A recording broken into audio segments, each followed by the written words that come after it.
So hey everybody, we're taking a look at the Buck Up from Ride. It's a 158 and it's a hybrid camber ride, but it felt like more of a camber ride. It felt almost like 100% camber. It had that almost, you know, that untuned, you know, this is obviously untuned, so it had that hooky camber feel of a camber board that's not detuned.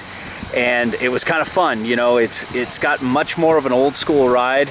It's pretty poppy, but it feels heavy like a lot of ride boards, and aggressive and ultra damp. And you know, going down some of the steeper chutes, you're like, okay, I feel at home here. It's quick, pretty quick edge to edge, and it feels really like the board feels happy at higher speeds. It just seems to reward you the faster you go. And it was damp, not very easy to butter, and apparently the Buck Up is the continuation of the DH2, and they say it's a slightly softer version of the DH2.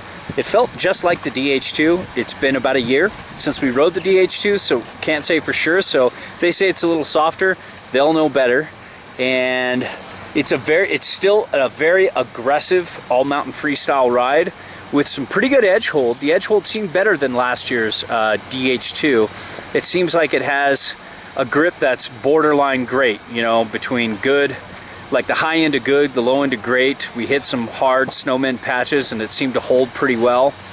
And all around, it's a ride that I don't know is for everybody. It's pretty aggressive, fun to carve, you know, pretty fun on the pipe, pretty fun for big jumps, but it's just not for your average rider. I'd say it's more like advanced to expert, and experts I think would be happy at this. Like an aggressive expert rider, all mountain freestyle rider would really like this. What'd you think, Ginger?